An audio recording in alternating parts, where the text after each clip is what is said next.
أعوذ بالله من الشيطان الرجيم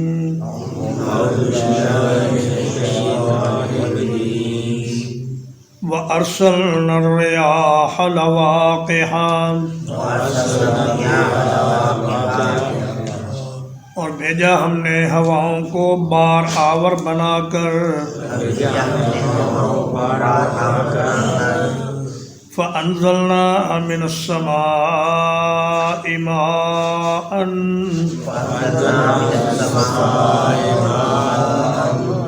پھر اتارا ہم نے آسمان سے پانی فَأَسْقَيْنَاكُمُوهُ پھر ہم نے وہ پلانے کے لیے تمہیں عطا کیا وَمَا أَنْتُمْ لَهُ بِخَازِنِينَ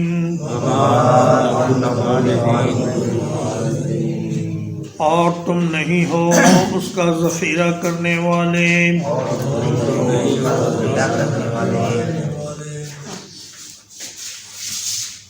اس آیت کریمہ میں لفظ لواقحہ پہ خاص طور پر غور کرنے کی ضرورت ہے۔ لواقحہ لاقحن کی جمع ہے اور لقاحن کہتے ہیں نر جانور کے مادہ منویہ کو، اور لاقح اس اونٹنی کو کہتے ہیں جو اس لقاح کو قبول کر لے اور حاملہ ہو جائے۔ تو لاقحن اگرچہ دیکھنے میں لفظ مذکر ہے مگر اس کا معنی مؤنث ہے، جیسے حامل لفظ مذکر ہے لیکن یہ عورتوں کے لیے استعمال ہوتا ہے، حاملہ عورتوں کے لیے۔ اور حائض اس میں کوئی تانیث کی علامت نہیں ہے لیکن یہ بھی مؤنث اس کا معنی ہے خواتین کے لیے۔ اسی طرح لاقحن میں دونوں معنی ہیں، ایک معنی تو ہے حاملہ ہونا اور ایک معنی ہے حاملہ کرنا۔ ہوائیں جو اللہ پاک بھیجتا ہے یہ دونوں کام کرتی ہیں، ایک تو یہ خود حاملہ ہوتی ہیں ان بخارات سے جو سمندر سے اٹھتے ہیں، اور ان کی ایک پھیلی ہوئی چادر ان ہواؤں نے اٹھائی ہوئی ہوتی ہے اپنے اندر، اور دوسرا کام یہ کرتی ہیں پودوں اور درختوں کو حاملہ کرنے کا، یعنی نر پودوں کے جو بور ہیں اور جو ان کے بیج ہیں وہ ہوائیں مادہ پودوں تک لے جاتی ہیں، تو اس طرح ان پر پھل پھول لگتے ہیں اور نر اور مادہ کے ملاپ سے اللہ تبارک و تعالیٰ بہت سی چیزیں پیدا فرماتے ہیں۔ تو فرمایا اللہ پاک کا نظام آبپاشی دیکھیے کہ سب سے پہلے تو اللہ تعالیٰ نے سمندروں سے پانی کو بخارات کی شکل میں اوپر اٹھایا، اس لیے کہ سمندر کا پانی اتنا کڑوا اور اتنا نمکین ہے کہ کوئی شخص اس کو پی نہیں سکتا، اور ہزاروں ٹن نمک سمندر سے نکالا جاتا ہے روزانہ، لیکن اللہ پاک کی اس میں حکمت یہ ہے کہ اگر یہ پانی نمکین نہ ہوتا تو سمندر کے جانور جو اس میں مرتے بھی رہتے ہیں، اور زمین کی ساری نجاست جو سمندر میں ہی جاتی ہے اور گندگی وہ ساری کی ساری سمندر کی تیزابیت اور اس کی شوریت میں بسم ہو جاتی ہے اور پانی بدبودار نہیں ہوتا۔ اور فرمایا کہ اس نمکین پانی کو پھر میٹھا پانی بنا کر ہم نے اوپر پہنچایا، وہاں سے پھر بادلوں کے ذریعے ہوا کے ذریعے پھر بادلوں کو مطلوبہ مقام تک پہنچایا، پھر وہ بارش کی صورت میں زمین پر برسا، پھر اللہ تعالیٰ نے اس پانی کو تالابوں میں اور جھیلوں میں محفوظ کر دیا، اور جو باقی بچ گیا وہ زمین کے مسامات میں جذب ہو جاتا ہے، اور اس کے علاوہ اللہ تعالیٰ پہاڑوں کی چوٹیوں پر برف کی شکل میں پانی کا ایک بڑا وسیع و عریض ذخیرہ جمع کر دیتا ہے، اور وہاں تک گرد و غبار یا گندگی کے پہنچنے کی کوئی گنجائش ہی نہیں۔ وہ صاف ستھرا پیور پانی آہستہ آہستہ پگھل کر چشموں کی صورت میں اور دریاؤں کی صورت میں انسانوں تک پہنچتا ہے۔ تو فرمایا کہ یہ سب اللہ تعالیٰ کی قدرت کے کمالات ہیں اور اس کی توحید اور اس کے وجود پر دلالت کرتے ہیں۔ اور فرمایا کہ فَأَسْقَيْنَاكُمُوهُ، سقا یسقی کا معنی ہوتا ہے پلانا، اور اسقا یسقی کا معنی ہوتا ہے پلانے کے لیے کوئی چیز دینا۔ فرمایا یہ پانی ہم نے تمہیں عطا کیا ہے تاکہ تم اس سے اپنے جانوروں کو اور اپنے کھیتوں کو، اپنی فصلوں کو سیراب کرو۔ وما انتم لہو بخازنین، اگر ہم پانی کا اتنا بڑا ذخیرہ جمع نہ کرتے تو تمہارے اندر یہ طاقت نہیں تھی کہ تم اتنا پانی اپنی ضروریات کے لیے جمع کر لیتے۔ یہ اللہ تعالیٰ کا ایک خالص نظام ہے جس کے تحت وہ کروڑوں ٹن پانی تمہارے لیے ذخیرہ کر کے رکھتا ہے، اور یہ ذخیرہ کرنا تمہارے بس کی بات نہیں۔ اگر تم کر بھی لیتے تو وہ پانی چند دنوں میں خراب ہو جاتا اور اس میں بدبو ہو جاتی، لیکن اللہ پاک نے ایسا نظام بنایا ہے کہ اس میں پانی میں بدبو پیدا نہیں ہوتی اور اس کا ذائقہ خراب نہیں ہوتا۔ وَإِنَّا لَنَحْنُ نُحْيِي وَنُمِيتُ،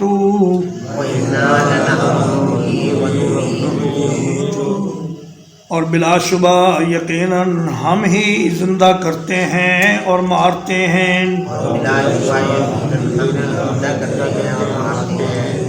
وَنَحْنُ الْوَارِثُونَ، اور ہم ہی وارث ہیں۔ انا میں نون تاکید کا، پھر لا نحنو میں لام تاکید کا، پھر نحنو جمع متکلم کی ضمیر تاکید کے لیے، پھر نحی میں متکلم کی ضمیر تاکید کے لیے، ونمید اور اس میں متکلم کی ضمیر تاکید کے لیے، اور پھر نحنو تاکید مزید کے لیے۔ اتنی بار تاکید لانے کا مقصد یہ ہے کہ چونکہ اللہ تبارک و تعالیٰ کی وحدانیت کا اور اس کے زندہ کرنے اور مارنے کے اختیار کا کفار و مشرکین انکار کرتے ہیں، اس لیے اتنی زیادہ تاکید سے یہ بات فرمائی کہ یہ بات اچھی طرح جان لو کہ ہمارے بغیر کوئی نہ زندہ کر سکتا ہے نہ مار سکتا ہے، اور دنیا کی ہر چیز فنا ہو جائے گی، اور جو کچھ اس زمین پر بچے گا اس کے وارث ہم ہی ہوں گے، اور کوئی بھی اللہ کے سوا اس دنیا میں نہ رہے گا نہ اس کا وارث بنے گا۔ یہ عربی زبان کی خوبی ہے کہ اتنی زیادہ تاکید اس کے ایک جملے میں سمو دی گئی ہے، کسی اور زبان میں یہ صلاحیت نہیں ہے۔ وَلَقَدْ عَلِمْنَا الْمُسْتَقْدِمِينَ مِنْكُمْ، اور بلا شبہ یقیناً ہم نے جان لیا ہے تم میں سے آگے نکلنے والوں کو۔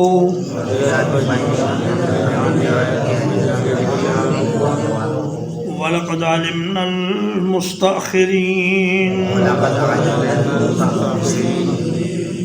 اور بلا شبہ یقیناً ہم نے پیچھے رہنے والوں کو بھی جان لیا ہے۔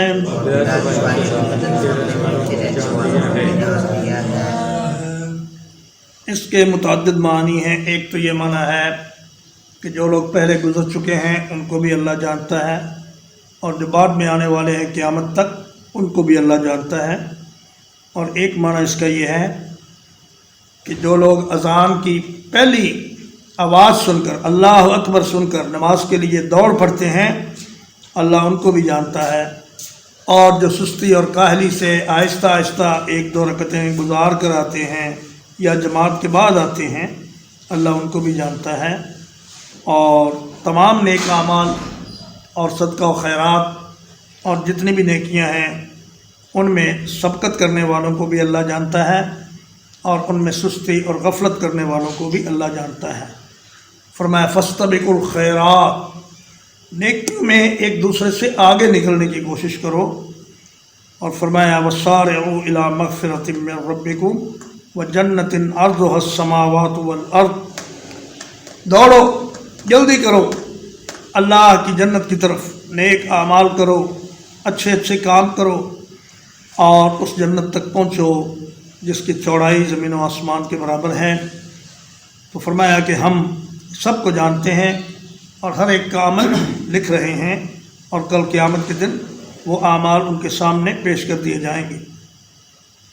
وَإِنَّ رَبَّكَ هُوَ يَحْشُرُهُمْ، اور یقیناً تیرا رب ہی ان کو اکٹھا کرے گا۔ إِنَّهُ حَكِيمٌ عَلِيمٌ،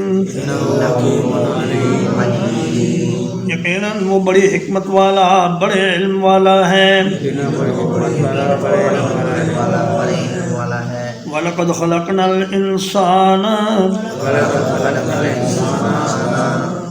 اور یقیناً ہم نے انسان کو پیدا کیا، من صلصال، کھڑکھڑاتی مٹی سے، من حمأ، سیاہ رنگ کی مٹی سے، مسنون، بدبودار کیچڑ سے۔ مٹی کو تراب کہتے ہیں، اور اس میں جب پانی ڈال دیا جائے تو یہ تین ہو جاتی ہے، اور جب اسے ایک مدت تک پڑا رہنے دیا جائے تو یہ حمأ ہو جاتی ہے، یعنی سیاہ رنگ اس کا ہو جاتا ہے، اور پھر اور کچھ دیر پڑی رہے تو یہ بدبودار ہو جاتی ہے، اور پھر جب یہ نرم ہو جاتی ہے اور اس کے بعد پھر خشک ہو جاتی ہے تو یہ کھڑکھڑانے لگتی ہے اور ٹھیکری کی طرح بجنے لگتی ہے۔ فرمایا کہ ہم نے انسان کو ایسی ہی مٹی سے پیدا کیا۔ نبی کریم صلی اللہ علیہ وسلم نے فرمایا ان اللہ خلق آدم من قبضۃ قبضها من جمیع الارض، اللہ تعالیٰ نے آدم علیہ السلام کو ایک مٹھی مٹی سے پیدا کیا جو زمین کے تمام حصوں سے لی گئی تھی۔ فجاء بنو آدم علی قدر الارض، تو آدم کی اولاد زمین کے رنگوں اور مزاج کے مطابق پیدا ہوئی۔ اس میں سے کچھ لوگ سرخ ہیں، کچھ سیاہ ہیں، کچھ سفید ہیں، کچھ ان کے درمیانی رنگ ہیں، اور فرمایا کہ ان میں سے کچھ سخت طبیعت ہیں، کچھ نرم طبیعت ہیں، اور کچھ خبیث ہیں اور کچھ پاک ہیں۔ ہر طرح کے انسان اللہ نے اس مٹی سے پیدا فرمائے۔ تو فرمایا کہ اگر ایک بدبودار کیچڑ سے اور کھنکتی ہوئی مٹی سے زندگی برآمد ہو سکتی ہے تو دوبارہ قبروں سے نکال کر زندہ کرنا اس کے لیے کوئی مشکل کام نہیں۔ وَالْجَانَّ خَلَقْنَاهُ مِن قَبْلُ،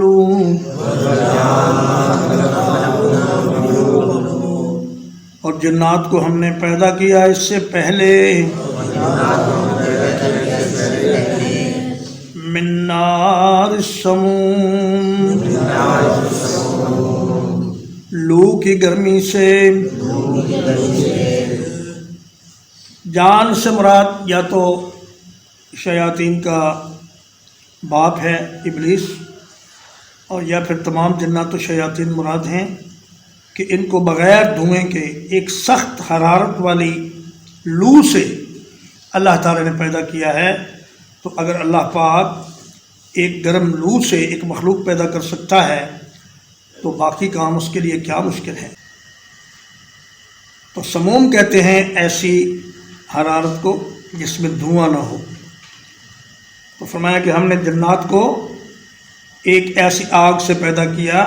جس میں دھواں نہیں تھا، سخت حرارت والی لو، اس میں سے جنات کو پیدا کیا گیا۔ ترجمہ ایک بات، وَأَرْسَلْنَا الرِّيَاحَ لَوَاقِحَ، اور بھیجا ہم نے ہواؤں کو بار آور بنا کر فَأَنزَلْنَا مِنَ السَّمَاءِ مَاءً پھر اتارا ہم نے آسمان سے پانی فَأَسْقَيْنَاكُمُوهُ پھر اسے پلانے کے لیے تمہیں عطا کیا وَمَا أَنْتُمْ لَهُ بِخَازِنِينَ حالانکہ تم اس کا ذخیرہ کرنے والے نہیں ہو وَإِنَّا لَنَحْنُ نُحْيِي وَنُمِيتُ اور بلا شبہ یقیناً ہم ہی زندہ کرتے ہیں اور مارتے ہیں وَنَحْنُ الْوَارِثُونَ اور ہم ہی ہر چیز کے وارث ہیں وَلَقَدْ عَلِمْنَا الْمُسْتَقْدِمِينَ مِنْكُمْ اور یقیناً ہم نے جان لیا تم میں سے آگے نکلنے والوں کو وَلَقَدْ عَلِمْنَا الْمُسْتَأْخِرِينَ اور یقیناً جان لیا ہم نے پیچھے رہنے والوں کو وَإِنَّ رَبَّكَ هُوَ يَحْشُرُهُمْ اور یقیناً تیرا رب ہی ان کو اکٹھا کرے گا إِنَّهُ حَكِيمٌ عَلِيمٌ بلا شبہ وہ بڑی حکمت والا بڑے علم والا ہے وَلَقَدْ خَلَقْنَا الْإِنسَانَ اور یقیناً ہم نے انسان کو پیدا کیا من صلصال ایک کھنکتی ہوئی مٹی سے من حمیم مسنون سیاہ رنگ کے بدبودار کیچڑ سے والجان خلقناہ من قبل اور جنات کو ہم نے اس سے پہلے پیدا کیا من نار السموم ایک بے دھوئیں کی آگ سے وصلی اللہ علی نبینا محمد وآلہ وصحبہ اجمعین.